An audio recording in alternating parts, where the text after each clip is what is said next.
Et en fait, moi, ce qui m'a beaucoup construite, c'est qu'à partir de mes 7 ans, ma mère est tombée malade et malheureusement, je l'ai perdue 10 ans plus tard pendant la semaine de mon bac. Et en fait, elle m'a laissé avec 2 leçons. La vie, elle est rapide et des fois, tu sais pas ce qui se passe. Ou si t'as envie de faire des choses, fais-les. Et la deuxième, c'est elle m'a dit, sois indépendante, c'est hyper important.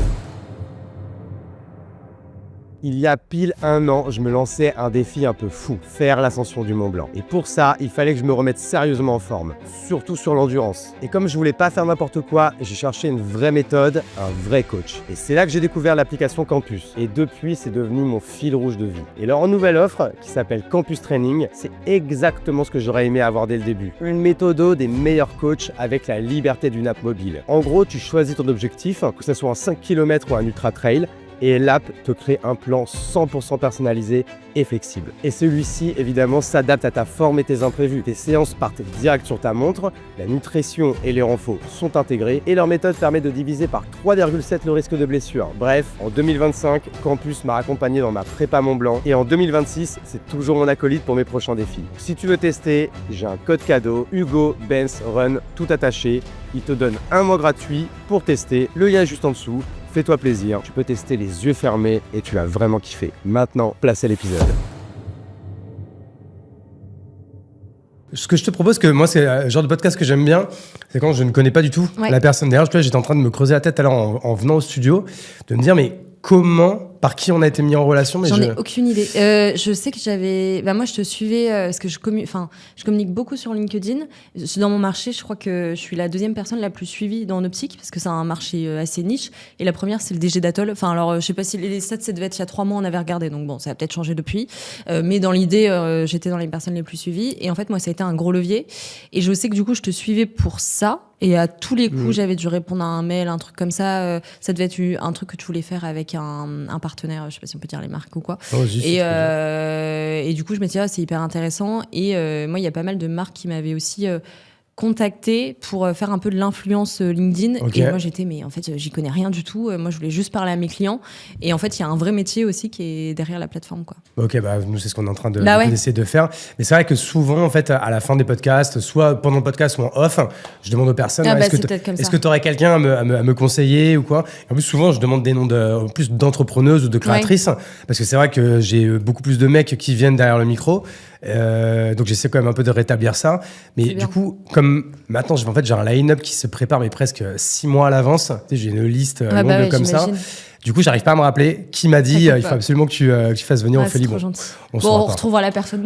On retrouvera. On va revenir un peu peut-être au vas-y. Ouais, quand tu dis sur les femmes, moi je trouve que c'est, par exemple, là, on était en période de levée de fonds. Tu m'en parlais juste avant, et j'ai échangé avec des fonds d'investissement et ils me disaient, je crois que t'as encore que 2% des fonds qui sont levés, t'as des femmes dans l'équipe dirigeante, et je trouve ça dingue. Et moi, il y a un des fonds avec qui j'ai échangé avant de signer avec Atoll qui m'avait dit, oui, une des choses qui nous intéresse aussi, c'est que vous êtes une femme. Donc moi, je trouve ça trop bien quand on peut faire venir quelqu'un pour ce qu'elle fait, tous les projets qu'elle fait, et pas uniquement pour ce cursus, clairement. Écoute, on va revenir un peu à la base. Ophélie, du coup, est-ce que tu peux te présenter, comment tu as l'habitude de te présenter, puis après on reviendra. Je m'appelle Ophélie Gombremers, j'ai 26 ans. Je pense que on m'avait présenté comme ça dans un podcast. Je pense que je suis une rêveuse. Mon but dans la vie, c'est d'essayer de faire des choses, me sentir toujours vivante et toujours essayer de rester alignée à ce qui me touche.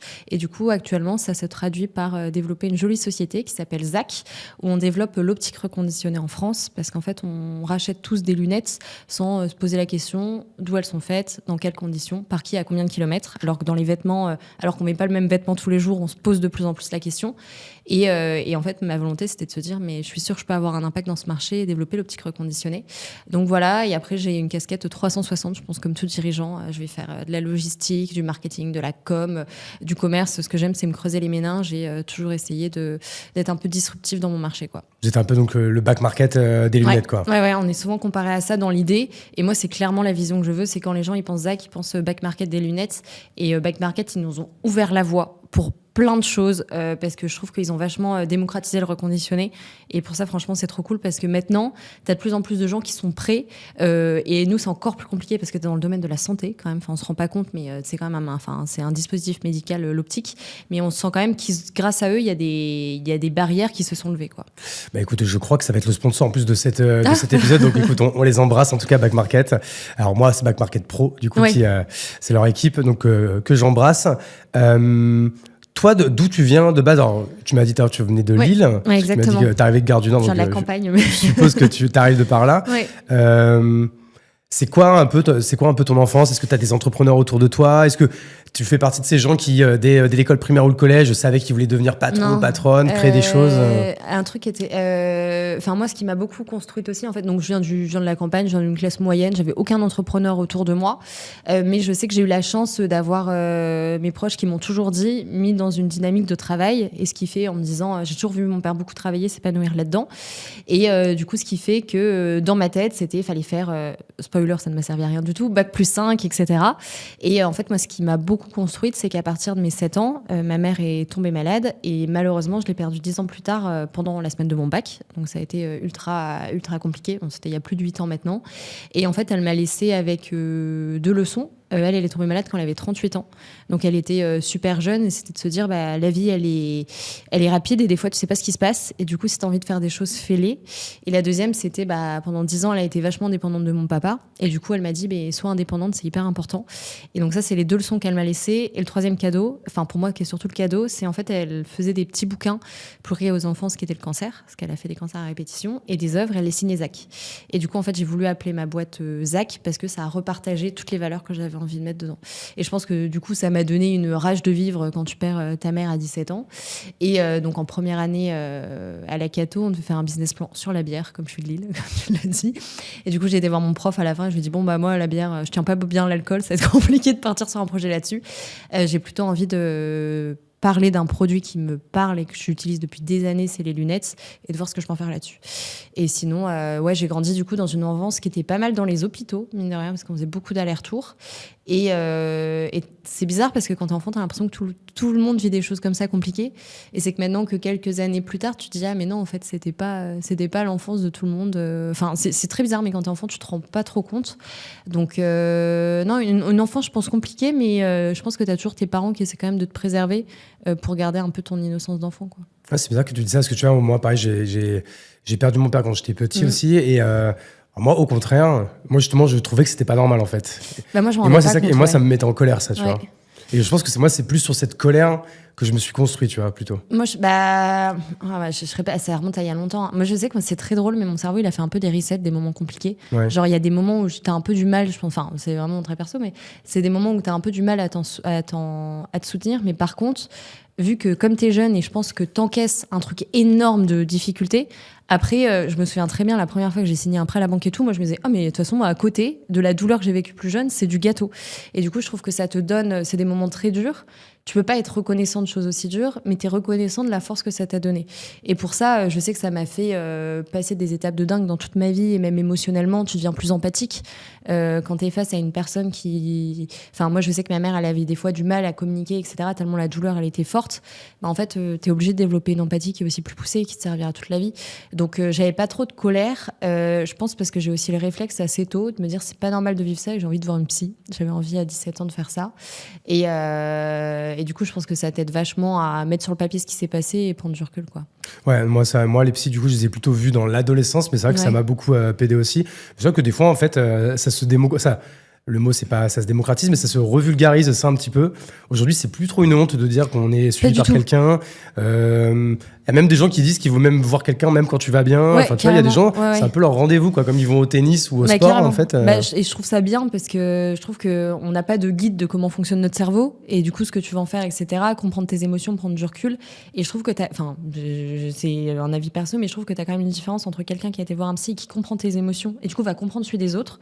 Je trouve que tu arrives à le voir assez facilement qu'au contraire, quelqu'un qui a pas forcément faire ce travail et qui a un peu les émotions à vif. Et pour moi, il y a des périodes où je sais que quand ça allait bien, la vie d'un chef d'entreprise, c'est pas le plus simple. Et du coup, parce qu'on va jamais bien, en fait. En fait, j'ai appris, dans les difficultés, parce que pour moi, les difficultés, c'est pas forcément des trucs compliqués. J'ai appris à prendre de ouf du plaisir, je pense, grâce à ce travail de psy, parce que je pense que quand t'es chef d'entreprise, faut aussi être reconnaissant de la vie de dingue que tu rêves. Enfin, moi, je me dis souvent, la petite Ophélie de 7 ans, elle serait trop contente d'avoir la vie que j'ai maintenant, même si c'est pas facile, même si j'ai des problèmes RH, même si j'ai des problèmes financiers et tout. En fait, c'est des problèmes que j'aime, quoi. Ouais, non, mais ce qui est intéressant, en fait, c'est de. Alors, je sais pas, tu l'as pas dit comme ça, mais en fait, c'est quand on vit ou quand on fait des choses difficiles, forcément, après, tout va être plus facile. Si tu fais le travail de le relativiser, je pense. Ouais. Tu vois, alors, ça, c'est le côté du coup plutôt cerveau, mais il y a aussi le côté même physique, tu vois. J'ai un exemple comme ça, tu vois, je viens de faire le Mont Blanc avec une quinzaine d'entrepreneurs, on a fait un film, et tu vois, c'est marrant, c'est qu'on le voit dans le film, des fois on est déjà genre à 2500 mètres ou quoi, et genre il y en a 2 ou 3 dans l'équipe, ils sont encore en t-shirt. Et tu vois, en fait, ça, c'est des mecs qui, même si on peut se foutre de leur gueule ou quoi, qui se prennent des douches gelées tous les matins. Et en fait, pourquoi ? C'est que quand tu fais et quand tu es habitué à quelque chose de difficile, après, en fait, ce qui est difficile pour les autres, parce que moi, j'avais froid, et en fait, pour eux, en fait, c'est pas difficile parce qu'en fait, ils sont habitués à avoir froid. Donc, c'est pour ça que tu disais, en effet, on va jamais remercier la vie d'avoir vécu des choses difficiles, mais au moins, le petit doggy bag qu'on en retient, c'est que, en fait, après, on n'est pas le genre de personne à se noyer dans un verre d'eau, quoi. Ouais, carrément, tu vois, moi, des fois, c'est ce qui m'énerve avec des gens. Enfin, ce qui m'énerve, non, mais ce qui me fait doucement sourire avec des gens en fait autour de moi ou quoi. Tu vois, c'est de dire putain, ils me parlent de problèmes et je dis ouais, putain, ça, tu trouves que c'est un problème. Moi, en fait, vis notre life et tu verras que c'est pas si grave, quoi. En fait, essaye de dézoomer un peu. Prendre du recul et tu verras que ça ira mieux, quoi. Mais je suis d'accord, et là je lisais un truc récemment, c'est comme si on avait tellement démocratisé l'échec ou les choses comme ça que tout est maintenant devenu normal, et en fait je trouve qu'on trouve aussi trop de confort dans les... Enfin, je trouve ça bien, alors je sais pas si je vais réussir à développer ma pensée, mais je trouve qu'on a dit à tout le monde vas-y c'est bien, tu te plantes et tout, mais il faut aussi apprendre à se relever et se dire j'avance et j'en tire des leçons, et pas dire c'est pas grave et mettre des coussins dorés sous les fesses des gens. C'est à un moment donné, tu vois, c'est un peu le discours LinkedIn qui pareil m'agace aussi. Les gens vont penser que je suis agacé partout, mais en fait c'est que en effet c'est pas que l'échec c'est bien, c'est que l'échec en fait de toute façon c'est des étapes de fou. En fait je prends toujours moi cette métaphore, si tu veux pêcher du poisson, t'es sur ta barque au milieu de la rivière, en effet lance 10 cannes à pêche, donc il y en a forcément qui vont attraper du poisson. Mais du coup, te pignole pas sur les cannes à pêche qui n'ont pas marché. En fait, c'est juste que c'est plus facile en fait d'en faire 10, du coup de se gourer 8 ou 9 fois pour en fait en attraper un. Et en fait, à la fin, c'est le stock qu'on va regarder et c'est ce que tu vas avoir réussi en fait, quoi. Ouais, et tu vois, tu disais un truc hyper intéressant avant à dire peut-être que je vais avoir l'impression que tout le monde est énervé et tout. Je suis heureuse parce que je trouve qu'on a eu on a une période où les gens osent dire leurs avis, et t'as de plus en plus de gens qui vont en fait montrer leur vision et qui peut être un peu qui est pas forcément celle partagée par tout le monde, mais je trouve que c'est trop important d'avoir des gens qui sortent du lot, qui disent quand ça va pas et qui partagent leur vision, et je trouve qu'enfin sur LinkedIn notamment ça commence à sortir un petit peu ces discours-là. Ouais, même si moi putain je suis peut-être celui qui poste, je poste au moins 2 fois par jour sur LinkedIn, mais parfois franchement j'ai du mal maintenant à y trouver de la valeur, mais bon en fait c'est un peu indispensable dans notre taf. Toi, je sais pas en fait à quel point d'ailleurs c'est indispensable dans le tien, mais c'est vrai que moi ça me permet. Je vends de l'influence LinkedIn, donc en fait. Moi, ça me permet. Du coup, mais moi, il y a 2 cibles. Bizarrement, ça me ramène une cible B2C dans mes magasins, des dirigeants, enfin pas forcément des dirigeants, mais des gens qui me suivent. Je suis beaucoup suivie sur Lille et Paris, et après des opticiens de toute la France, mais sur Lille et Paris, ça me ramène plutôt des clients comme si c'était Instagram, mais plutôt, on va dire, mon persona type, une personne autour de 40 ans qui va commencer à porter des verres progressifs, qui est déjà sensibilisée, qui va venir consommer dans mon magasin, qui utilise peut-être pas Instagram comme les personnes plus jeunes autour d'elle. Donc ça, c'est la première personne, et ça me permet de toucher des gens directement au magasin. Et après, les opticiens indépendants ou même les enseignes, ils utilisent pas beaucoup encore les réseaux sociaux. Ils vont pas se renseigner à part se dire c'est une corvée, mon métier c'est d'être professionnel de santé, j'ai un peu la flemme. Par contre, le dirigeant, lui, va utiliser, et du coup, je me fais connaître par ces personnes-là. Et du coup, franchement, ça m'aide pas mal à si tu veux, comment dire, j'ai oublié mon mot, mais vraiment à convaincre, évangéliser le sujet, de montrer que leur conditionné, si c'est aussi de qualité, etc. Parce que c'est pas facile quand tu es le nouvel acteur qui apporte leur conditionné dans un marché, de montrer ses bienfaits et de réussir à faire le changement. Je me suis pris que des portes au début, c'était ultra compliqué. Yes, bon écoute, on a fait une belle digression, mais j'aime bien quand même quand on me parle un petit peu de l'idée en fait moi un peu du podcast. J'ai 2 intérêts, c'est déjà en fait ça me permet de rencontrer une centaine de personnes par an parce que j'en fais 2 par semaine. Donc moi en fait à chaque année j'ai en fait on va dire un réseau, même si je déteste ce mot, qui devient de plus en plus qualitatif. Ouais. Et puis ça me permet aussi en fait de me faire aussi des mentorings gratos, parce que je vais demander des choses sur l'expertise des gens qui sont avec moi, et de 3 en fait je suis pas trop pour en fait faire des épisodes un peu Wikipédia où j'ai demandé alors et donc t'as fait tes études et après t'as voulu faire ça, t'as levé des fonds, t'as fait tant de chiffres. C'est pour ça que alors au début je voulais qu'on le fasse en off, mais en fait quelqu'un appuie sur enregistrer donc le truc de tu pourras couper ça. En vrai je crois que je fais 0 cut. Bon, on verra un note à Capucine et au monteur. Peut-être que sur l'intro vous pouvez un peu cutter 2-3 trucs, mais moi les chiffres d'affaires ça m'intéresse moins, et je m'intéresse plus en fait un peu à la psychologie et en fait à à ce qu'on vit vraiment et à ce qu'on pense vraiment, parce que je pense que c'est ça, en fait, qui aujourd'hui fait un peu aussi notre force, notre singularité. Et je suis quand même content parce que avec tout ce qui se passe aujourd'hui, j'ai l'impression que les entrepreneurs et les entrepreneuses sont de plus en plus identifiés et identifiables. Et sur quoi ? En fait, c'est-à-dire qu'aujourd'hui, on nous voit beaucoup plus. Oui, c'est vrai. Alors ça, que toi, t'es plus jeune que moi, donc c'est peut-être un peu moins le cas, mais tu vois, moi t'as quel âge, 27 ou 28 ? J'ai 26 ans. 26 ans. Moi, j'ai 37, donc j'ai plus de 10 ans de plus que toi. Nous, quand on faisait nos études, on avait zéro rôle modèle. Tu vois, c'est un souvenir que je me suis on n'était pas sur LinkedIn, alors YouTube existait déjà, mais je veux dire, il n'y avait pas de contenu, tu vois. Limite, t'allais sur YouTube pour écouter, pour voir des clips, pour mettre de la musique, quoi. Et on n'est pas de rôle modèle. Parce que tu vois, avant, il y a eu Bernard Tapie dans les années 80-90. Mais en fait, après, nous, quand j'ai commencé, tu avais un peu les Xavier Niel, les Grandjean, des gens qui semblaient un peu inaccessibles et c'était pas du tout accessible, tu vois. Nous, ça commençait tout juste. Avec des gens, d'ailleurs, que tu dois connaître. Donc, moi, quand je me suis lancé, ceux qui sont de ma génération, c'était genre Céline Lazorte qui a lancé Litchi, qui était vraiment un très gros rôle modèle. Et elle a beaucoup donné. En fait, ça a été un peu l'une des premières créatrices de contenu, entrepreneuse, building public, quoi. Elle donnait de tout. Elle faisait toutes les interviews. Elle donnait beaucoup de valeur. Il y avait les mecs qui ont fait Fago. Et il y avait aussi les mecs qui ont fait Jimmy Fairly. Oui, très fort. Et pareil, en fait, qui ont été aussi les premiers entrepreneurs, en fait, un peu connus, mais encore une fois, assez niche, tu vois, que dans notre zone à nous. Alors que maintenant, avec les émissions sur M6, LinkedIn, YouTube, j'ai l'impression que même les gens qui sont pas dans l'entrepreneuriat, quand même, ont une sensibilité pour ça. Mais quoi. tu vois, quand je me suis lancée il y a 5 ans, on m'avait demandé c'est un peu qui t'inspire et tout, et j'avais réussi parce que tu vas souvent aussi être inspiré par des gens à qui tu peux ressembler. Et moi, par chance, t'avais Justine Hutto qui commençait à se lancer pas mal, et je crois qu'elle a que 5 ans de plus que moi, donc mais je me suis dit, c'est fou, il y en a peut-être plein d'autres, mais j'arrive à sortir qu'une personne. Parce que visiblement, je n'en perçois qu'une. Et j'avais fait exactement le conseil il y a quelques années. Et maintenant, je pense que je pourrais citer beaucoup plus de personnes. Quoi. Ouais, maintenant, il y en a beaucoup plus. Donc toi, du coup, ce qui est intéressant aussi, c'est que, si j'ai bien compris, si je fais les bons calculs, ça veut dire que quand tu t'es lancé, tu avais à peine le bac, en fait. Ouais, c'est ça. J'étais dans ma première année à la Cato et du coup, et un truc très drôle quand tu demandais tout à l'heure, plus jeune, tu sais, je sais pas si tu te souviens de ça, mais du moins ma génération, on avait dû faire un petit peu des tests de personnalité. Et moi, ce qui ressortait, c'était commerce et social. Les deux sont totalement incompatibles. Maintenant, c'est exactement ce que je fais. On travaille avec des personnes en situation de handicap, etc. Et d'insertion hors conditionnement. Mais ouais, quand je me suis lancée, j'avais juste le bac, quoi. Ok. Et donc, ça veut dire que tout de suite, tu te sens drivé par le truc ou tu continues quand même les études en parallèle ? Ah non, j'ai fait mes 5 ans d'études. C'était la condition. Comme j'ai perdu ma mère, j'étais assez proche de mon père. Et mon père, au début, il me disait, mais c'est quoi son idée farfelue ? Qu'est-ce que tu vas faire, etc. Mais il m'a toujours soutenue.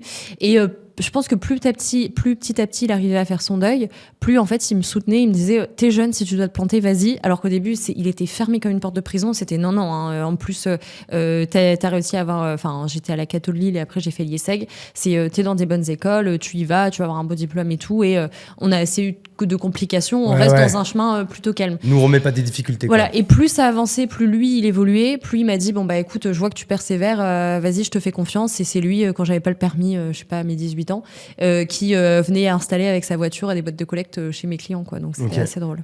Parce qu'au début, donc, je suppose que la boîte, elle a beaucoup évolué entre tes 19 ans et tes 26 ans. Au début, en fait, est-ce que déjà, en fait, l'idée, c'est ça dès le départ ou est-ce que tu as pivoté ? Au début, je voulais faire de l'occasion. Et en fait, je me suis rendu compte qu'on est sur un produit où l'occasion, c'est pas possible parce que tu as un produit de santé. Ce qui a changé, c'est surtout les canaux de distribution. On a voulu essayer de vendre en ligne. Franchement, ça a été super compliqué parce qu'on avait des retours, des choses comme ça. Les gens adoraient le projet, trouvaient ça top. Mais quand ils recevaient la lunette, ah non, finalement, ça me va pas physiquement et autres. Comme quand tu vas chez un opticien, c'est rare que t'es la première que t'essaies soit la bonne. T'as envie d'essayer, quoi. Et puis il y a un truc qui paraît cool, tu l'essayes, ça te fait une tête de gland. Et du coup, c'est exactement ce qui s'est passé. Donc on a changé comme ça. Ensuite, on a commencé à avoir une première boutique en pop-up store. Ça a fonctionné, mais on était mal positionnés. Donc au bout de 6 mois, en 6 mois, on fait nos études. 60% de nos clients sont de Lille, donc on déménage à Lille. Et là, ce que je t'expliquais au début de l'épisode, 80 000 lunettes collectées en un an, seulement 200 000 revalorisées. Bon, faut qu'on puisse revaloriser les 78 000 autres. autres. Et c'est comme ça qu'on a fait des corners de seconde main pour vendre en B2B. Et maintenant, je positionne vraiment ma boîte comme un acteur de transition en optique. C'est un marché où, en fait, ce qui est collecté actuellement, t'en as qu'une toute petite partie qui est vraiment recyclée parce qu'on n'a pas les moyens. Et ma volonté, c'est vraiment, quand on collecte des lunettes, c'est de leur donner soit une seconde vie au reconditionnement, au recyclage ou en associatif. Ok, alors maintenant, moi, là, c'est plutôt vraiment de la curiosité. Puis bon, ça va aussi intéresser les personnes qui nous écoutent parce que comment ça marche? Donc, je suppose déjà, c'est les lunettes de vue et les lunettes de soleil. Carrément. Parce que moi, en fait, j'ai tendance à dire, quand on dit le back market des lunettes, on a tendance à dire que du coup, ça va marcher qu'avec les grandes marques. C'est-à-dire que moi, si j'achète des lunettes reconditionnées, j'ai envie que ça soit des Ray-Ban ou que ça soit une marque. T'as une partie de la clientèle, c'est comme ça. T'as de plus en plus de gens, ils s'en fichent des marques. Donc déjà, comment ça marche? En fait, on la collecte dans une petite boîte en France, une petite boîte de collecte. On en a plus de 2000. Ensuite, ça arrive chez nous. On va la re-identifier. Si tu veux, ce sera la Ray-Ban, Wayfarer, Ekai, je ne sais pas quel numéro. Attends, on peut prendre un exemple. Tu vois, chez moi, ouais. J'ai mes 4 dernières paires de lunettes Jimmy Fairly de vue. Okay. Tu vois, là, j'en ai 2. Bon, au final, je mets toujours la même parce que c'est celle que je préfère. 139, 149 €, non? Comment? La monture, tu te souviens? Ouais, franchement, avec les verres, à chaque fois, c'est au moins 200 balles. Hein. Ouais. Bah, nous, on est plutôt, tu vois, Jimmy Fairly, nous, ça serait 69 € chez nous. Enfin, en fait, on a des catégories, on a regroupé nos... Donc, je peux acheter des Jimmy Fairly 69 balles chez vous. Ouais, en reconditionné. Mais donc, du coup, je les reçois sans les verres. Après, il faut que je les amène chez un opticien pour qu'ils mettent des verres. C'est pour ça qu'on vend chez des opticiens. Comme ça, ils mettent les verres directement. Donc, au lieu de faire le choix d'une monture neuve, tu choisis une monture reconditionnée. T'as un SAV, c'est garanti et autres. Et en fait, très concrètement, moi, j'ai eu aussi un gros travail dans ma vie entrepreneur actuelle autour des pouvoirs publics, ce qui n'a pas été le plus simple. Parce que tu dois travailler avec l'AFNOR, avec la DSS, la direction de la Sécu et pour des tout mutuelles. Ce qui est, donc pour les remboursements. Remboursement, traçabilité et autres. Ils te demandent. Et puis en fait, on a un marché où c'est vachement l'Europe qui impose. Et c'était super long. Les motions de censure, les dissolutions. Moi, j'ai été hyper partisane de me dire, mais en fait, vous ne vous en rendez pas compte, mais les entrepreneurs sont hyper exposés aux décisions politiques et au schmilblick qui se passait, parce que quand moi, il n'y avait pas de décision alors que j'avais un décret qui devait sortir, ça recule pendant 1 an et demi. Pendant 1 an et demi, tu dois te financer. Nous, en fait, c'était des lunettes remboursées. Et tant que le code, on ne pouvait pas les rembourser, tu as certains clients, type les grosses enseignes, etc., où tant que c'était pas clair, oui, limpide comme de l'eau de ranche, oui, c'est bien remboursable, alors que tous les pouvoirs publics, ça faisait 4-5 ans, ils disaient, oui, vous inquiétez pas, c'est super, il n'y a aucun problème. Mais en fait, des fois, ils te mettent 6 mois à te répondre. Donc, je sais pas pourquoi je faisais un aparté sur ça. Donc, très concrètement, selon notre cahier des charges, on reconditionne la monture. C'est-à-dire qu'on va enlever les verres. Tu as un petit rasoir à l'intérieur. On vérifie que ça va bien tenir la monture, qu'il n'est pas abîmé. On change les vis, les manchons, les plaquettes. On vérifie que c'est pas de la contrefaçon. On va repolir le produit. Ce que j'ai l'habitude de grossir, c'est de dire il reste que la matière première et après on change tout pour des raisons d'hygiène et de traçabilité dessus. Et après on ramène. Tout ça, tu le fais dans un ESAT du coup? C'est une entreprise d'insertion. Donc c'est des personnes en situation d'insertion. On a commencé au début à travailler avec un ESAT et avec une entreprise adaptée. Et en fait, on a dû à un moment, on avait les 2 entreprises en même temps et pour des raisons de coût, on a travaillé avec l'entreprise d'insertion parce que tout simplement, elle était à 7 minutes en train. Du coup, c'était hyper simple pour mes équipes. Et du coup, pour l'instant, on a focus sur cette entreprise d'insertion. Parce qu'en fait, même toutes les étapes que tu me décris dans un ESAT, en fait, je connais bien parce que j'ai mon frère jumeau qui est handicapé, qui traîne dans un ESAT. Okay. Et du coup, c'est compliqué là, le truc des vis, des machins, nous, c'est ce qui vérifier que le verre, enlever le verre et tout. Quand on a travaillé avec les ESAT, en fait, on avait besoin d'avoir des gens qui avaient beaucoup de patience. Et des fois, moi j'ai ma tante qui est en situation de handicap, donc c'est pour ça d'ailleurs que je voulais travailler avec au début des personnes qui sont en situation de handicap, parce que j'ai grandi avec ma grand-mère qui m'a dit mais si seulement on lui avait donné la chance de travailler, ça se trouve aujourd'hui elle serait plus indépendante. Elle a 55 ans, donc à l'époque, dans sa vingtaine, très certainement que c'était pas développé comme ça. Et en fait, ça m'a vachement touchée quand j'étais jeune. Et du coup, je me suis dit mais en fait, si je peux avoir un impact et réaider à l'emploi indirectement, ce serait top. Et en fait, après, des handicaps, il y en a 1000, enfin, il y en a des centaines et autres, donc chaque personne est différente. Et nous, ce qu'on avait besoin, c'était beaucoup de patience, parce que les lunettes, c'est tout petit, hein, les vis, c'est pour ça que je te dis, tu vois, mon frère, ça va, tu vois, ça, tu vois, lui, il fait quand même beaucoup de reconditionnement, de conditionnement, et de choses, en fait, quand même assez répétitives, mais qui ne demande pas non plus un énorme degré de précision. En fait, c'est ça. Et là, ça dépend. Tu vois, c'est quelqu'un qui a eu un accident et qui a plus l'usage de ses jambes. Là, il y a forcément. Mais en fait, tu vas pas. On veut pas venir faire dénigrer des gens en plus de ce qu'ils ont. Donc en fait, on a aussi fait le choix de l'insertion parce que c'était des parcours de vie compliqués où tu avais aussi besoin d'accompagner. Et du coup, c'était un choix de se dire, on va essayer de faire des fois pour des raisons pratiques parce que c'est à 7 minutes et du coup pour les équipes c'est hyper pratique. Ouais. Et aussi parce que il y avait cette technicité qui était possible. Mais par exemple, pour les AT, on pourrait très bien travailler sur des sujets de conditionnement, des envois de colis, des choses comme ça. Sauf qu'il faut que la société soit assez grande, génératrice à assez de chiffre d'affaires pour faire les deux en même temps, quoi. Ok, non, je capte. Et du coup, truc. pour comparer avec peut-être Jimmy Fairly, donc l'idée, on va voir. En fait, c'est moi, pardon, excuse-moi, je te coupe, juste pour qu'on en fait, on ait tout le cheminement. Moi, je me connecte sur votre site. Oui. C'est quoi, c'est lunettes de Zach? Oui, c'est ça, lunetesdezac.com. Lunetesdezac.com.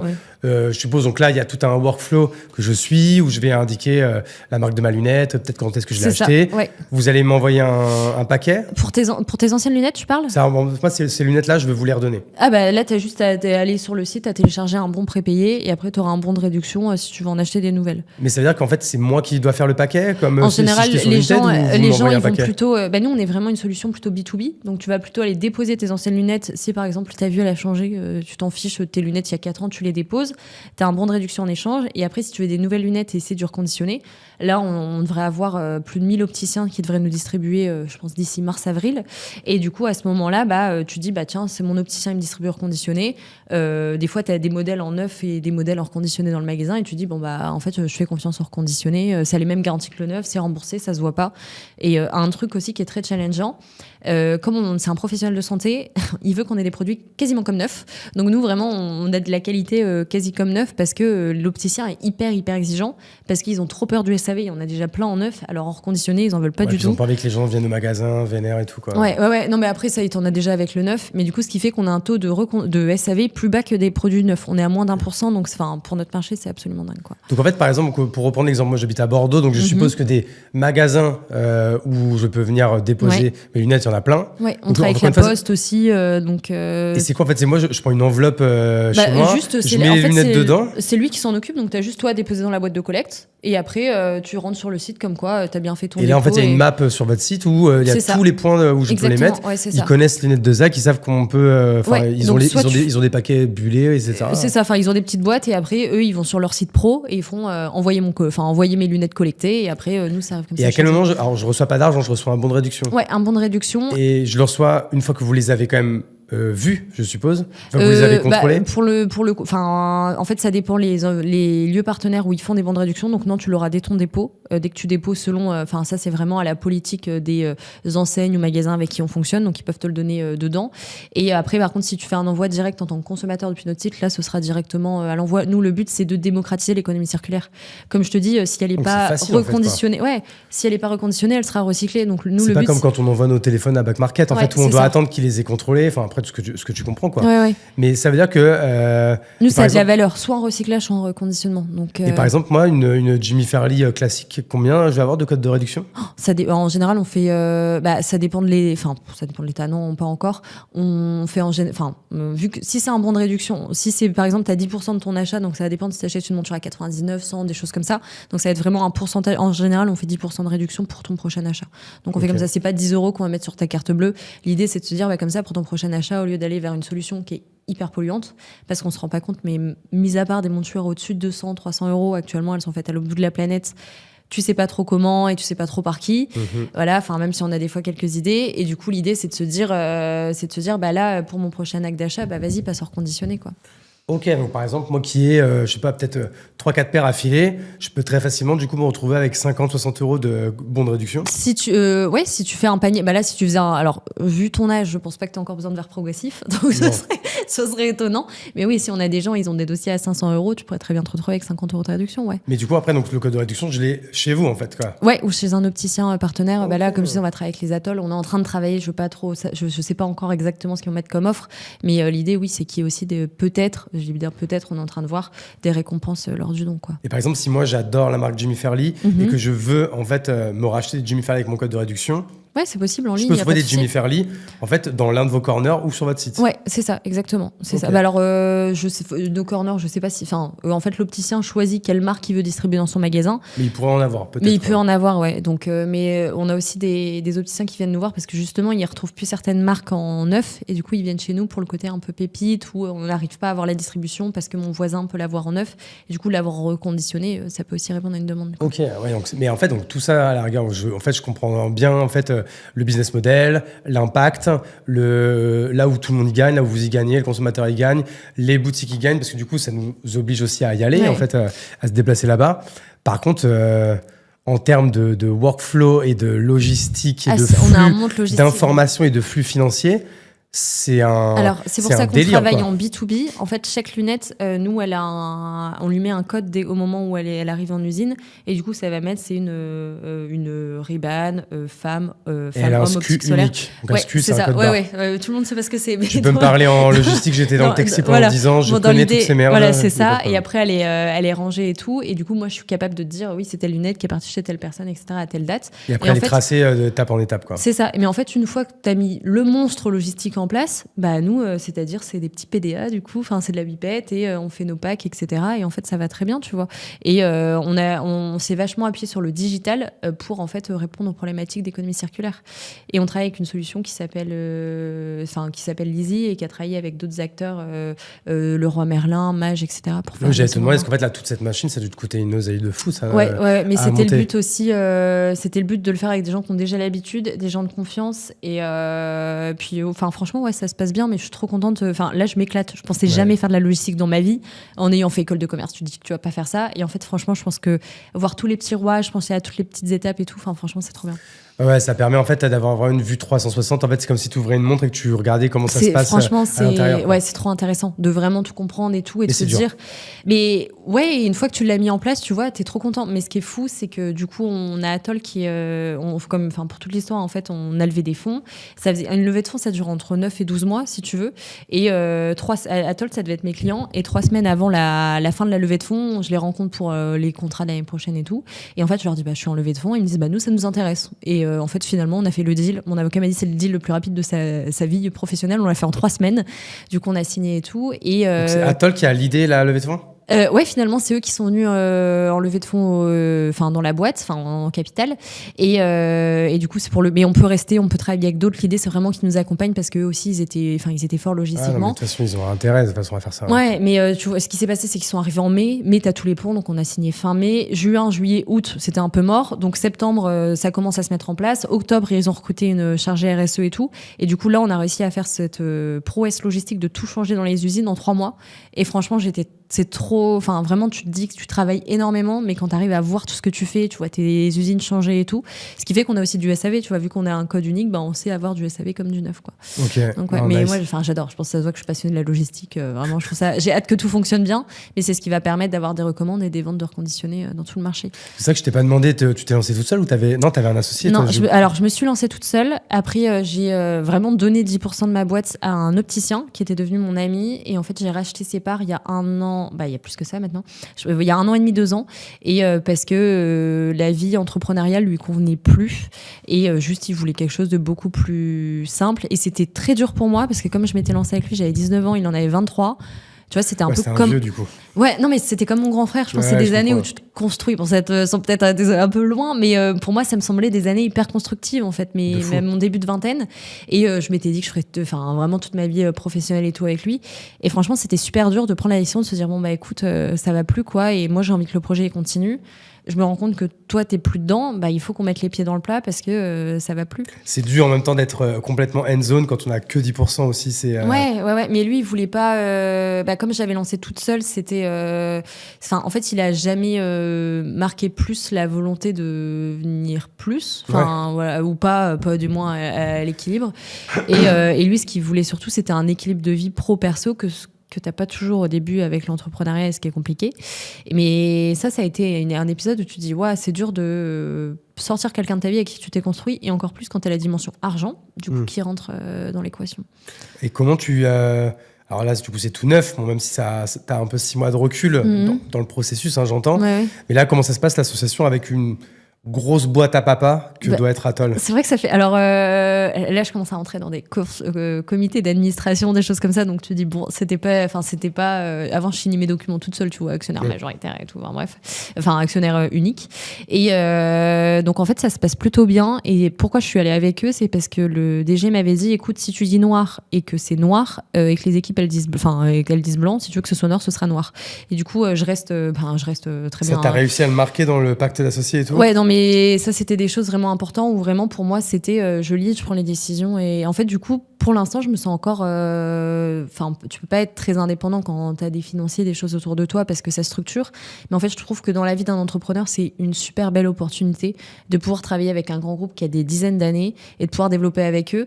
Au début, ça te fait bizarre de ne plus être tout seul chez toi. Et puis à un moment, tu te dis, mais en fait, c'est une opportunité de dingue de pouvoir accélérer et de pouvoir vendre mes produits dans toute la France, quoi. Non, de fou. Hein. Mais c'est hyper différent. Hein. Là, le fonctionnement, c'est un grand groupe qui a 15 personnes pour tel service. Toi, tu as une personne par service. C'est déjà bien. Elle doit faire 360 choses autour de la com ou autour de l'administratif et tout. Mais pour le coup, c'est top. Et comme eux, ils ont l'habitude de dire qu'ils sont encore beaucoup en province, tu as vraiment parfois cette identité, comme on est sur du magasin, du retail, des régions aussi chez les gens. Et je trouve ça passionnant. Tu as des super belles histoires humaines et du coup, pour l'instant, j'adore. Donc, écoute, on va te souhaiter que ça continue de fonctionner. Je cherche depuis tout à l'heure à faire le parallèle avec ce mec qui s'est lancé, pareil, il y a une dizaine d'années, un peu fou. Tous. Comment ? Lunettes pour tous ? Non, plutôt qui fait comme toi, mais pour le textile. Et qui a été mettre des corners, pareil, chez Kiabi, chez Carrefour, chez Auchan. J'arrive pas à retrouver le nom. La boîte, elle n'existe plus ? Comment ? La boîte, elle n'existe plus ? Si, elle existe encore. Il y en a plein qui font alors, maintenant, il y en a plein, mais de base, il était tout seul un peu, quoi. Qui font de la seconde... avec du digital ou sans du digital ? Non, du coup, en fait, ils se mettent dans les grands magasins, justement. Je pense que je n'ai pas le nom. Donc, soit j'ai plein de solutions qui me viennent en tête, mais c'est pas exactement ça. Je voulais parler de ça, parce que maintenant, en fait, du coup, il y en a plein qui sont arrivés. Et ça, que moi, il y a 7-8 ans, quand il faisait ça, on le voyait, il était déterminé, il y allait, mais c'était lent au début. Parce que ça, qu'au début, aujourd'hui, tu vois, quand tu pitches ton idée, ça coule de source. Tu vois, je trouve. De toute façon, là, le monde, il est prêt pour ça. Oui, c'est ça. Mais il a fallu des acteurs qui fassent que le monde soit prêt. Le nombre de gens qui m'ont pris pour une tarée, c'était fou. Hein. Moi, tu vois, quand tu regardes, même moi, là, de la tête aux pieds, j'ai ces baskets, j'ai ce t-shirt que j'ai acheté en seconde main. Enfin, aujourd'hui, c'est ultra naturel de le faire. Mon iPhone, c'est back market, c'est un reconditionné. Enfin, alors que moi, tu m'aurais dit ça il y a 3 ans, j'aurais rien eu de reconditionné, quoi. Mais ou les de seconde main. On commence à être prêts, ils commencent à se rendre compte et tu commences à te dire, en fait, ça se voit pas, tu vois que c'est de la seconde main. Pour les gens qui étaient, après, ça coûte moins cher. Et en fait, on se rend compte surtout, et c'est ce qui s'est passé. Moi, je viens de l'environnement du monde des startups. J'étais un peu startup à impact, j'étais un peu dans la startup nation. Moi, j'ai vu plein de copains ces dernières années, cette dernière année, faire liquidation judiciaire et redressement, etc.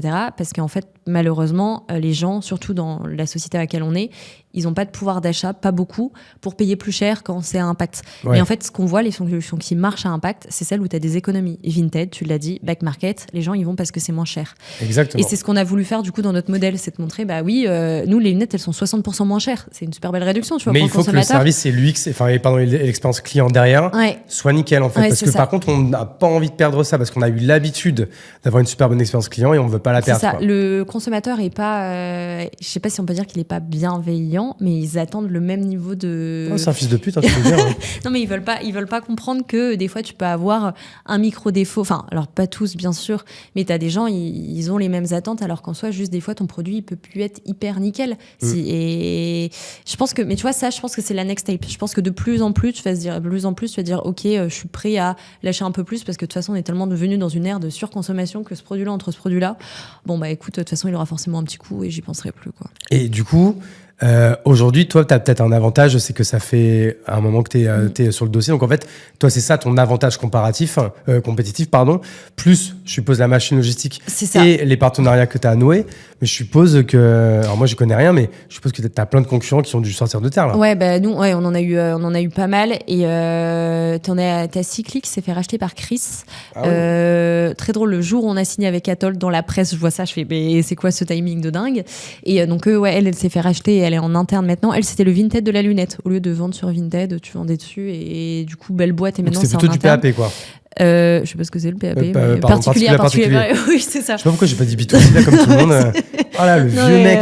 Putain. Mais du coup, c'était du PAP. Et oui, c'était ça. Et ça repassait chez elle pour être reconditionné. Donc, ça a été une histoire différente. Mais pour moi, le digital dans notre marché, c'est quand même compliqué. Mis à part sur le solaire, je trouve ça vraiment complexe. Et après, t'as d'autres personnes qui ont voulu faire comme nous. Mais en fait, ce que tu disais, nous, là où je pense on a été smart, nous, le principe, c'est si tu collectes, t'arriveras à reconditionner. Et du coup, ma première vision, c'est d'avoir un max de boîtes de collecte partout pour en fait collecter un maximum et du coup avoir des partenaires à mes côtés pour après avoir plein de lunettes. Et c'est ça qui fait en fait ton avantage concurrentiel, c'est de pouvoir être celui qui collecte le plus. Ouais, alors celui qui collecte le plus, mais celui qui peut aussi gérer. distribuer aussi le plus, parce que toi, tu dois mapper en fait mapper en fait à fond dans tout le pays la collecte de lunettes, mais après tu dois pouvoir les revendre. Ouais. D'où l'association avec Atoll, tu vois. Ouais. C'était parce que tu sais que tu peux pas être bon partout, et là pour 2026, c'est vraiment mon créneau, c'est d'être continuer de collecter au maximum, accompagner les gens, développer nos aspects recyclage, associatif, etc. Et après focus sur, tu peux pas être bon partout, et focus déjà 800 magasins qui j'espère vont recommander régulièrement. Ça va être un beau flux logistique. Donc, parce qu'ils ne commandent pas que de lunettes, donc ça va être déjà pas mal. Et après, des indépendants, parce qu'on en a aussi pas mal à nos côtés. Donc là, le gros enjeu 2026, c'est en fait aller ouvrir des corners, je suppose, dans tous les magasins Atoll de France. Ouais, c'est ça. Il y en a combien, tu me disais en intro ? Il y en a 800. 800. Ouais, pour l'instant, vous êtes dans combien ? Là, on est. Alors, chez Atoll, là, on va en faire 100 fin d'année. Donc, j'envoie tout le 29 décembre pour que ça arrive le 1er ou 2 janvier. Donc, ça va être hyper. C'est hyper rapide.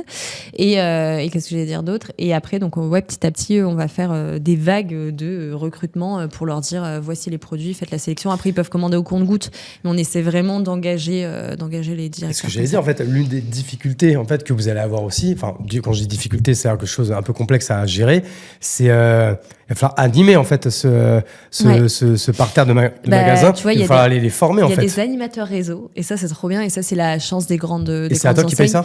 C'est en interne, c'est un de leurs. Oui, c'est ça, et le but pour eux c'est que ça fonctionne. Parce que donc toi, tu as juste allé former les animateurs réseau qui eux après vont faire redescendre en magasin. C'est un petit peu. Bon, après, moi j'aime bien aussi. Je pense que pour toute société, c'est hyper important que tu ailles voir tes plus gros clients. Et moi, j'adore aller rencontrer les gens, être sur le terrain, comprendre vraiment les irritants. Et du coup, j'essaie d'aller voir, j'essaie de faire les plus grandes villes de France où je vais faire un maximum d'opticiens, que ce soit indépendants ou Atoll, pour vraiment comprendre ce qui se passe sur le terrain, quoi. Et parce que je pense qu'il ne faut pas être amoureux de sa solution et sans être amoureux de ses clients. Tu dois vraiment comprendre ce que ton client il veut, parce que sinon, tu n'arriveras pas à développer quelque chose de bien. C'est une belle phrase. Alors moi, quand je l'ai dit, elle est un peu plus vulgaire, mais je vais la redire un peu comme toi. Ça, c'est un bon truc pour celles et ceux qui nous écoutent. C'est en fait, il faut faire attention à ne pas être fou amoureux de son produit ou de son service, parce qu'en fait, c'est dans ces moments-là que du coup, on est tellement amoureux de son produit ou de son service, en fait, qu'on se met un peu des œillères, et des fois même, en fait, on sait qu'il y a un truc qui cloche, mais on n'ose pas aller demander en fait à la partie prenante la plus importante, le client, s'il y a un truc qui cloche, quoi. Tu vois, je l'ai eu cette phase-là. Au début, on faisait des sélections de 20 montures imposées aux clients, parce qu'on se disait, eux, ce qu'ils veulent, c'est du reconditionné, les opticiens. Et en fait, non, ils veulent la même chose que le neuf, donc c'est choisir leurs produits. Et c'est pour ça qu'on a fait un monstre logistique à la traçabilité unique, parce qu'on a écouté notre client. Et du coup, ce qui fait que tu as beaucoup plus de commandes maintenant, quoi. Donc le Atoll, en fait, comment il fait ?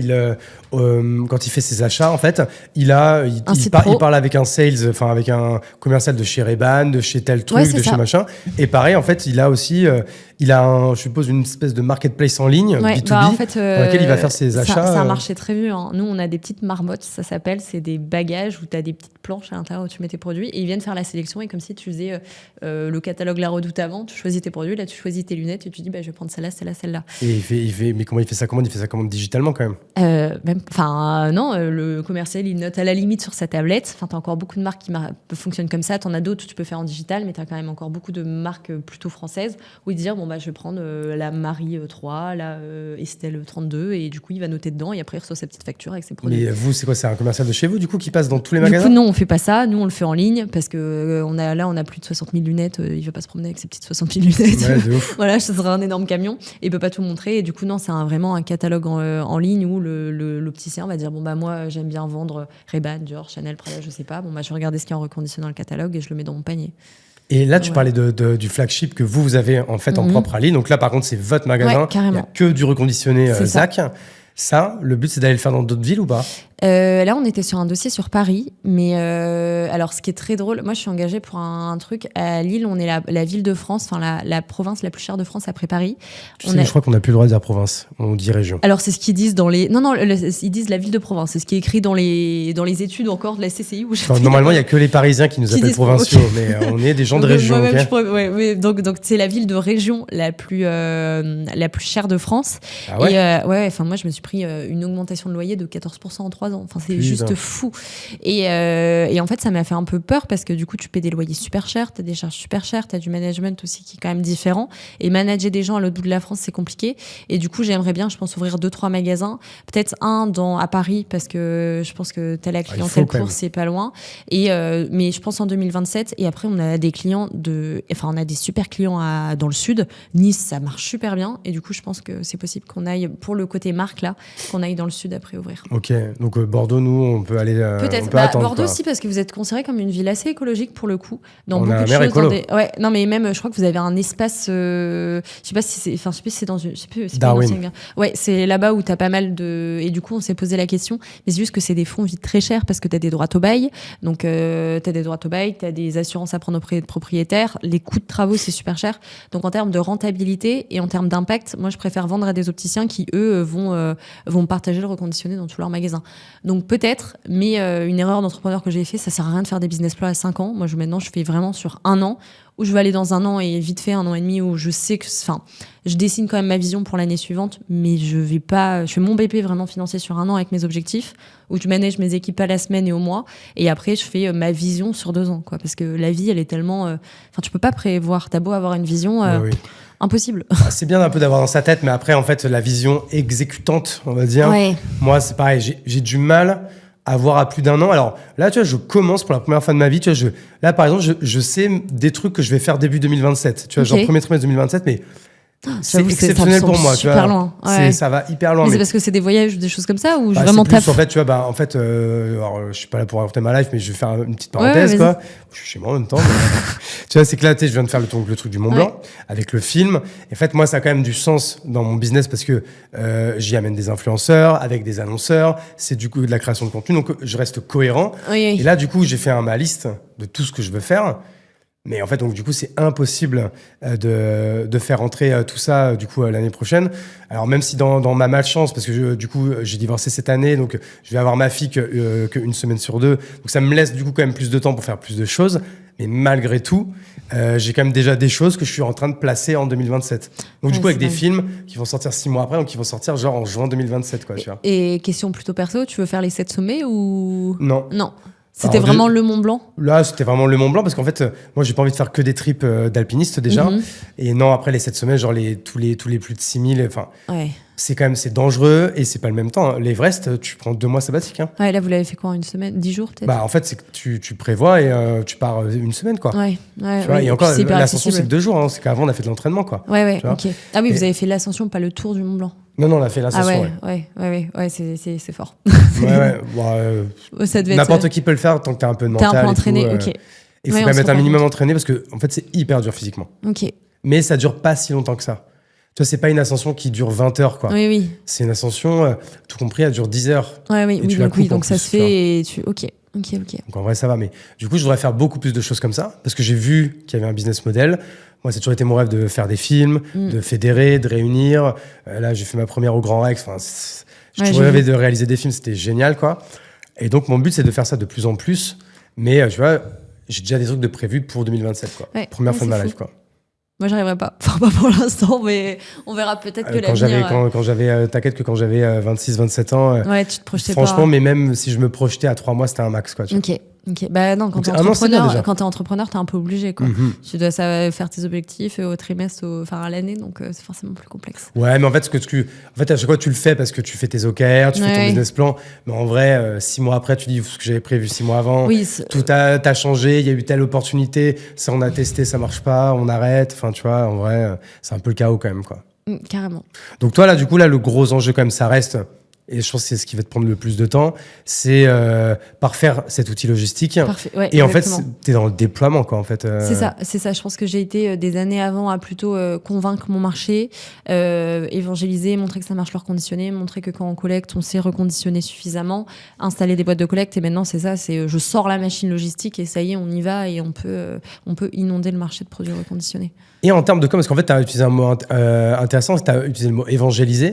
Et ça, tu l'as dit, en fait, au début, c'est vrai que des gens comme Back Market, Vinted et compagnie, alors, les deux à un degré différent, mais en fait, ils ont fait le boulot un peu pour vous, c'est-à-dire d'évangéliser sur la seconde main. Maintenant, ça devient, c'est plus un truc de bobo ou de hippie ou je sais pas quoi. C'est devenu. C'est un vrai axe stratégique. Hein. Quand tu regardes dans les grosses boîtes, maintenant pour eux, c'est un axe de levier, comme si c'était un nouveau produit, pour vraiment faire plus de chiffre d'affaires dans les groupes. Et moi, je trouve ça bien de se dire, ok, bon, c'est le côté business qui vient devant, mais grâce à ça, ça veut dire que tu vas certainement reconditionner en France, tu vas créer de l'emploi, tu vas permettre de réutiliser des matières premières, enfin pas des matières premières, mais des matières que tu as déjà, plutôt que d'utiliser des matières premières. Et je trouve que dans ce sens-là, bah oui, en fait, faisons de la croissance à impact. Moi, je trouve ça hyper positif. Mais de ouf. Mais tu vois, par exemple, moi, tu m'aurais pour les lunettes, par exemple, je n'avais pas l'idée de le faire. Mais je pense qu'il y a plein de marchés. Et je vous connaissais pas en fait avant de te découvrir toi. Donc, ça veut dire qu'il y a, et comme en plus là, même si tu es sur un marché B2B. En fait, tu vois, j'ai un peu la réponse dans ma question. C'est que là, si tu devais évangéliser et convaincre la France entière, là, ça te demanderait des millions. Ouais, mais toi, en fait, t'as envie de convaincre les prescripteurs. C'est ça. En fait, c'est les Chris et compagnie, enfin Atoll et compagnie, qui doivent en fait faire ce boulot d'évangélisation pour les gens qui rentrent dans leur magasin. En fait, et du coup, moi, mon but, c'est plutôt d'aller chercher les grandes têtes qui sont engagées par ces valeurs-là pour dire, bon, bah, écoutez, on fait un travail ensemble. Et après, comme tu dis, eux, ils ont des millions de budget de com. Donc, autant mettre peut-être une petite partie sur ces valeurs-là parce que c'est un de leurs produits. Ils ont tout intérêt à ce que ça fonctionne. Donc, non, c'est plutôt comme ça qu'on va fonctionner. Et pour l'instant, on a mis 0 € en com. On a juste essayé cette année de mettre, vraiment, ça va te sembler ridicule, on a mis 300 € de sponsor et ça nous a ramené énormément de clients vraiment pour le magasin. Et du coup, mon coût utilisateur était pas très cher, je pense, mais parce que nous on a des gros c'est des gros dossiers, donc bref. Mais du coup non, c'était intéressant. Et là cette année, on met un petit peu de budget com pour tester, faire des dîners influence, des choses comme ça, ce qu'on n'avait pas fait avant. Ce que j'allais te demander en fait, comment vous allez utiliser l'influence, encore une fois, pour continuer en fait à évangéliser tout ça. Et surtout, alors là, je pense que tu peux pas rentrer en détail du deal que vous allez avec Atoll, mais est-ce que eux, ils vont débloquer des budgets pour ça? Est-ce qu'ils vous ont mis aussi de la trésor pour pouvoir? Là, c'est le sujet actuel. On est en train d'aller. C'était une levée de fonds, vraiment. C'était pas un rachat de part. Non, c'était. Alors, t'as les deux vu qu'ils sont devenus actionnaires. Du coup, mais c'est vrai que toi, t'as fait un peu de cash out au passage ou pas? Du coup, oui, c'était plus une levée de fonds du coup dans ce cadre-là. Et mais ils ont. Attends, mais du coup, si ils ont aussi eux mis des budgets en interne parce que du coup, ça devient. Ils ont intérêt que les produits qu'ils m'achètent fonctionnent chez eux. Donc, ils vont aussi mettre de la com autour, si tu veux.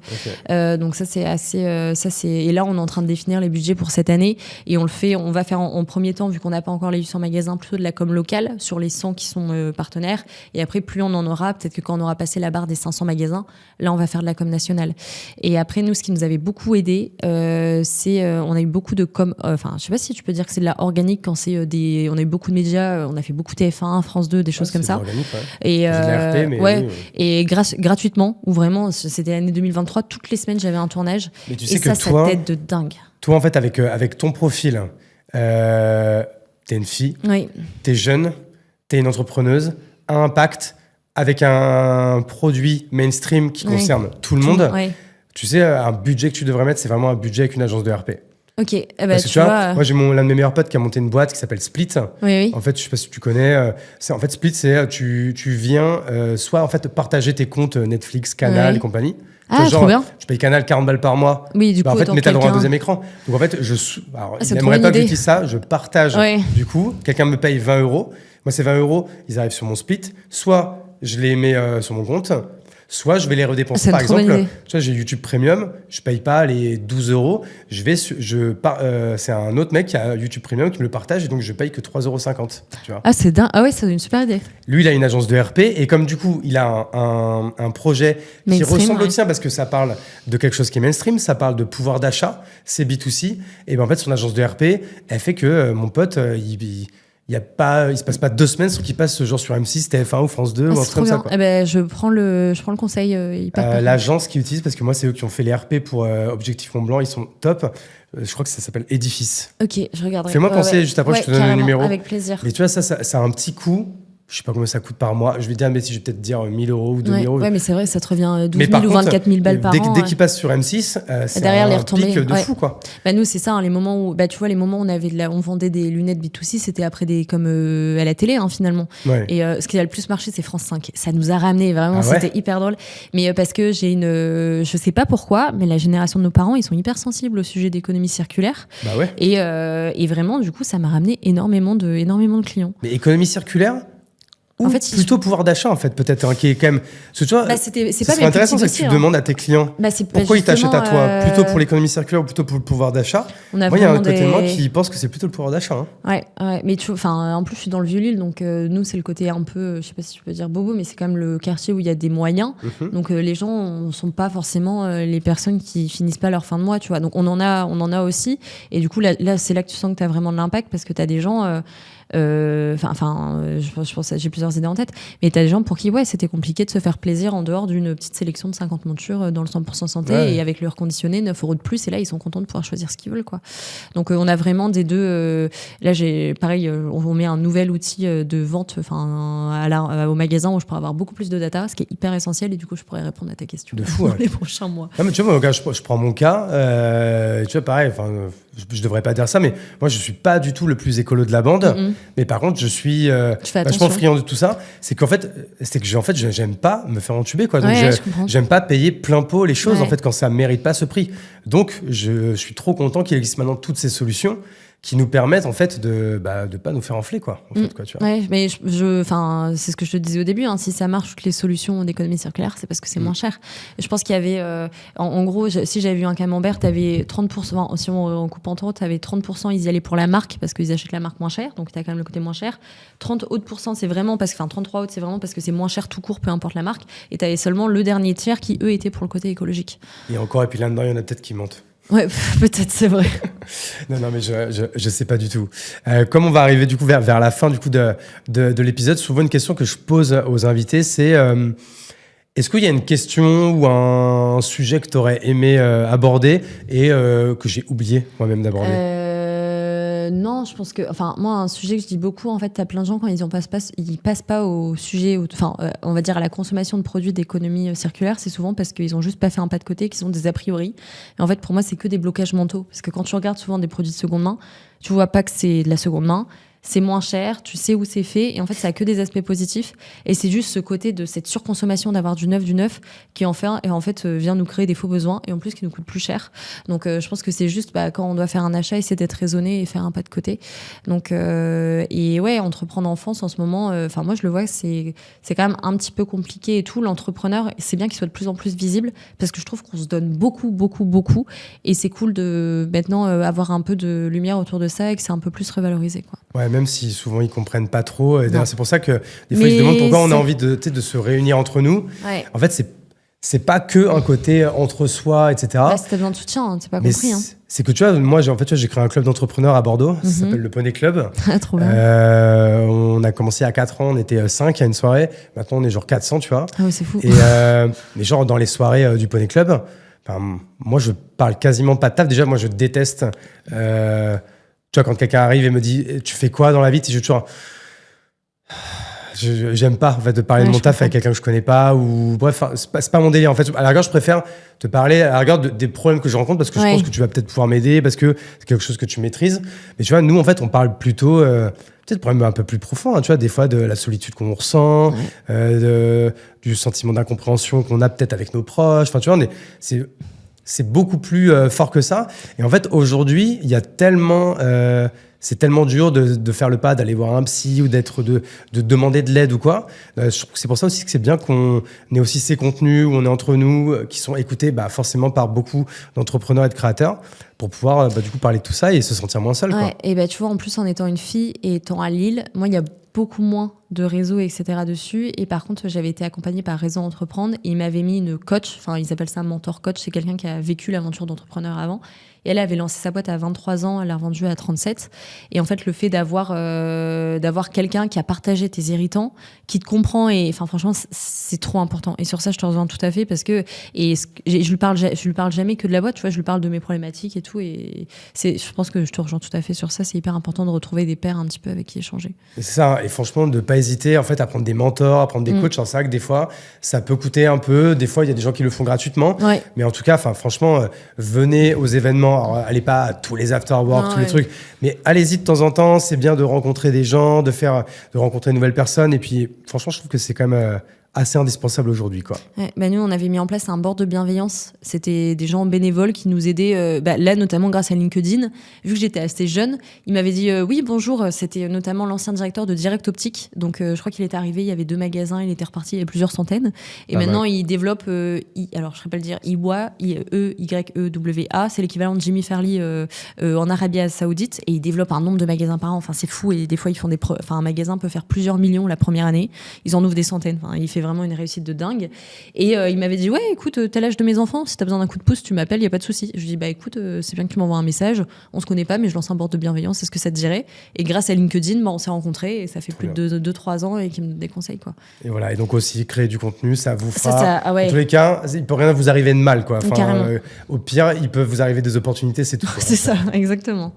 Bon, toi du coup, où est-ce qu'on te suit? Moi sur LinkedIn, parce que alors du coup, je vais pas oser redire ton nom de famille, je voudrais pas le mais en général, Ophélie VAN, Grand Max VANB ou Ophélie Zach, ça ressort. Okay. Donc Zach, c'est ZAC, c'est beaucoup plus simple. Bon, sinon, vous regardez comment c'est écrit sur le podcast. Je commence à poster aussi un petit peu sur Instagram, Ophélie VANBM. Et après, les comptes de Zach surtout, parce que lunettes de Zach sur toutes les plateformes. Et tu sais quoi, je vais essayer là avec c'est vrai que ça me fendait le cœur. Moi, j'ai ces paires de lunettes, tu sais, qui sont dans ma table de nuit. Ouais. Tu sais, j'ai un petit placard. En fait, à chaque fois où je mets en fait l'ancienne paire de lunettes, alors tu sais, en plus, il y en a, il manque un verre et tout, parce que etc. En fait, c'est comme j'en change tous les 2 ans. Ça fait 10 ans en fait que je garde, parce que souvent je suis pas quelqu'un qui perd ses lunettes, mais en fait qui en change quoi tous les 2 ans quand je peux me les faire rembourser par la mutuelle parce que je la paye, donc je les utilise quoi, tu vois. Et puis ça me plaît de changer. Mais du coup, elles sont là, ces lunettes, elles servent à rien. Donc, et tu sais que les mutuelles commencent à avoir une réflexion sur ça. Maintenant, tu as des gens qui récompensent quand tu les changes tous les 3 ans, tu auras plus d'argent remboursé. Ah, ok. Et comment c'est nous, on est en train de voir si on peut pas faire des offres spéciales lunettes reconditionnées pour féliciter le consommateur final, quoi. Parce que moi je fais ça, je fais du coup tous les 2 ans, un coup je fais lunettes de soleil, un coup je fais lunettes de vue, tu vois, du coup. Ok. Bref. En même temps, je profite pas, c'est la mutuelle, je la paye, hein, donc il faut bien que comme je vais jamais chez le médecin, tout ça et tout, donc bref. Et écoute, merci en tout cas, Ophélie, d'être venue. Merci pour l'invitation. Tu restes à Paris pendant combien de temps là? Ce soir. Et après Lille, ça va, je suis lilloise. Demain, je suis en usine pour aider mes équipes et j'adore ça. Donc non, là c'est un peu le rush. Donc dès que je peux, j'essaie d'être 360 et au plus près de ceux qui ont besoin, quoi. Eh bien, écoute, trop bien. En tout cas, merci d'être venu jusque-là. On a passé un super épisode. J'espère qu'il va plaire. J'espère qu'il va pleuvoir. Peut-être parce que tu m'as dit Lille, tu sais, j'ai fait un peu le rapprochement. Parce que je viens de Bordeaux, il pleut beaucoup aussi. Oui, donc on va pas faire la fine bouche. On va remercier Podspace pour ce super setup juste à côté de Station F. Ceux qui nous écoutent sur YouTube, il y a un nouveau truc qui arrive sur YouTube. Maintenant, vous pouvez appuyer sur un petit bouton qui s'appelle Boost. Donc, on vient de m'en parler, donc il paraît que c'est pas mal. Donc, likez pas, vous abonnez pas, ou seulement si vous voulez. Mais en tout cas, appuyez sur ce petit bouton Boost. Et si vous êtes en audio, pareil, vous mettez un petit 5 étoiles. C'est bien pour le référencement. Et sur ce, je vous embrasse. Allez voir Objectif Mont Blanc aussi sur YouTube. Ça nous aide beaucoup. Et bisous à tous.